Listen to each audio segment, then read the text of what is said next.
Oh, dang. This is the Segway Myon. Oh, this is like powering up through this. It's got a ton of power. It's got some good torque and power off the line. A large battery. Hour-and-a-half long ride. And it handles like you wish every bike would handle. Around that one at 36 miles an hour. And in good Segway fashion, it is loaded with tech.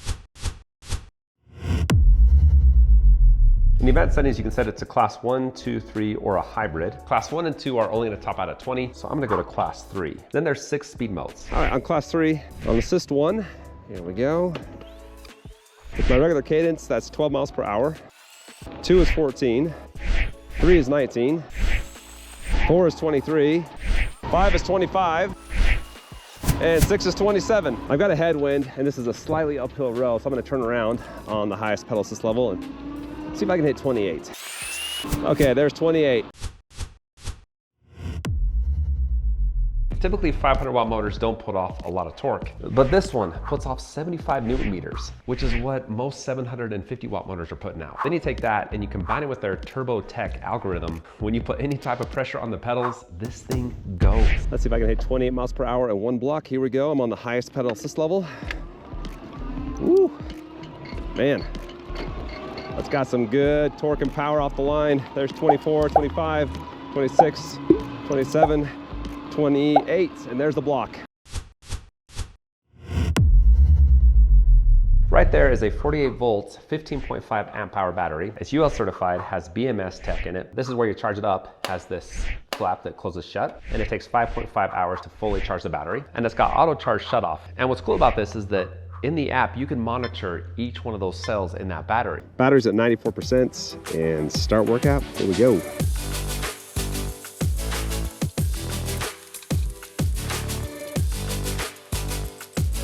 Made it back home. I've got 25% battery life left. I went 18.54 miles, hour-and-a-half long ride. Average speed was more like 25 rather than 13. Again, this accounts for all the stops that I made. Elevation gain was 1,300 feet. That's a pretty good distance for 25% battery life left, going that fast. Oh, this is like powering up through this. Oh, no way. Okay. Wow, this thing just hauls butt up these hills, going 22, 23 miles an hour. This is the steepest hill in my area. It's over a 20% grade. I got 50% battery life. I'm on the highest pedal assist level, and here we go. I'm on gear 1 to start, and I'm gonna go to gear 2. Oh geez, 9 miles an hour over the steepest part, and down to 8 for a second, back up to 9, still in gear 2. Over the top, it can easily climb something a lot steeper than that. Wow. I'm headed up the canyon. This is a slope of about anywhere from 6 to 10%. I've got it in the 8th gear, normal cadence, and I've been averaging 22 to 23 miles per hour. Most e-bikes that I take up that are this heavy and this big are only averaging about 17 to 18 miles an hour. You got 2-piston hydraulic brakes. These are Segway brakes. Also has a 180 millimeter rotor. Hard brake. Oh, dang, holy crap. Going 35 miles an hour, here we go, and whoo, from 35 miles per hour to 0. Here's my skid mark. About 40 feet to stop from going 35 miles per hour. Now you can rip around corners so very fast. I just can't get over how smooth this ride is. Balance is fantastic. Oh, that is light and easy to control. I like that. Coming downhill to test out the handling. 35 miles an hour coming around this corner. Woo-wee. Oh yes, man, that is so stable. There's 35, 36. Gotta hit the brakes a little bit. And around that one at 36 miles an hour, you can go fast and turn pretty easy. This has got the feel of a road bike when going downhill. It's just very easy to coast and coast.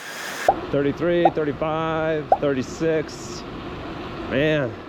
And it just feels very stable and secure at those higher speeds. I've got the pedal assist sensitivity set to standard. I'm on the first gear on the highest speed mode. Let's see how long it takes for the power to engage. It is immediate. Now when I get some speed, increase the gears. If I stop pedaling, motor cuts off right away. If I begin, holy crap, that motor kicks in as soon as it feels any pressure on the pedals. That is incredibly reactive. Now that is on standard. What about when I switch it to high? First gear, highest pedal assist level on high, and woo, it's about the same. I really can't tell a difference. If your cadence is around 70 RPM, you're gonna love this bike. They've got it tuned exactly for that speed. If I try to increase, I'm starting to get drag, and it becomes very difficult to pedal. How this ramps up in power is just incredibly smooth, and a lot of companies either underdo or overdo it. When the power comes on, it hits too hard or it doesn't hit hard enough. This one does it just right. The get up and go on this when you're going 15, 16 miles per hour is just insane. It's what you want in a commuter bike if you're looking to get to work and cut through the traffic. This is what you get.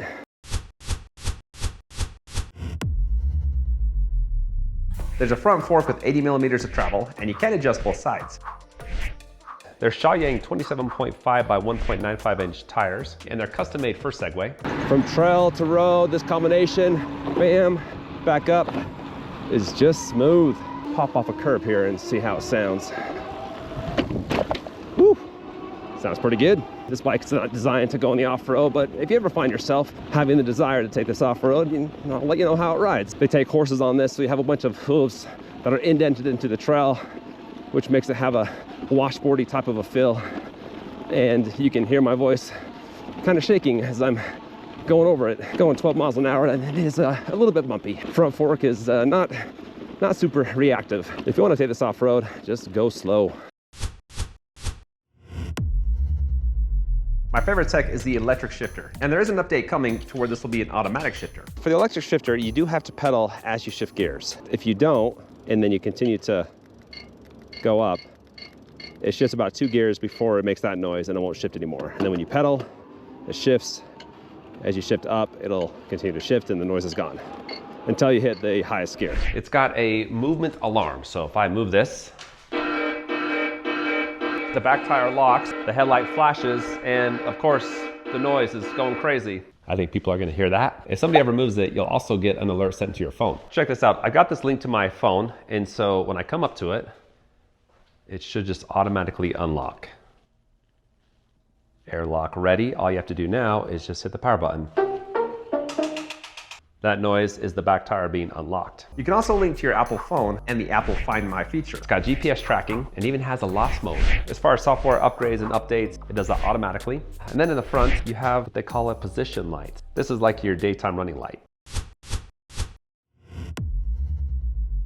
You can turn the bike on and off. Security settings, motion alert. This is the alarm sensitivity, how loud you want the alert to be. Timeout shutdown. You can do 1 to 10 minutes. If the bike stays on for 10 minutes, it'll shut off automatically. In lost mode, you can report your bike stolen. The bike has a serial number and the battery does as well. Lighting effects, you can turn them off. Auto sensing or always on. Unlock password, put in a 4-digit PIN. So if you don't have your phone, you can just put the PIN into the keypad. First turn it on, the bike goes into park mode. To take it out of park mode, you have to hit the brake levers, or you just turn it off here in the app. You can fine tune the electric shifter, and you can change all 9 of the gears. So you're actually connected to the battery through the Bluetooth, which will then alert you if the battery has any type of problem with it. This teaches you how to take care of your battery. In the Segway Mobility Lab, pedal assist calibration. Please keep the vehicle completely stationary, start calibration. This is going to calibrate the speed. One of these smart peripheries, they have accessories that you can attach like a rear radar camera or device to the back of the bike that will detect when something's behind you. That's pretty much it. Everything else is kind of a repeat of what I just already showed you. In the front, you have a headlights. There's turn signals. It will automatically shut off here in a few more seconds. You got a tail light, and when you hit the blinker, nothing happens here. The only indication is just there on the handlebars. If you want to cut this off sooner, you can just tap that again. The battery has an IPX7 waterproof rating. Everything else has an IPX5. I like this feature here. This is a chain guard. And so if you want to use this as a commuter, which is what they designed this for, this guard makes it so your pants don't get sucked into the chain and ruined. The bike's got a riding capacity of up to 300 pounds. The rear rack can hold 55 pounds. You can order this online. They will ship it to the store that's closest to you, and then you can go pick it up when it's fully assembled. 20 mile per hour top speed. You're hitting 20 miles per hour in less than a city block. I'm a 180 pound rider. I got 18 miles. I had 25% left on the bike, and my average speed was 25 miles per hour. Those are very good stats for the size of battery. You have plenty of power for climbing, and the motor reaction time is something that you would find on bikes that cost $1,000 more. And then there's all the tech. the movement alarm, the battery life monitoring, fine tuning the gears. And yeah, 2,000 bucks is not a cheap bike, but what you're actually getting for that price is pretty dang impressive. They're giving you a lot. If you want to check it out, I got the link below. If there's any coupon codes, I'll have that in there as well. If you have any questions, hit me up in the comments. And that's it. So thanks for watching, and I'll just turn this off and we'll end there.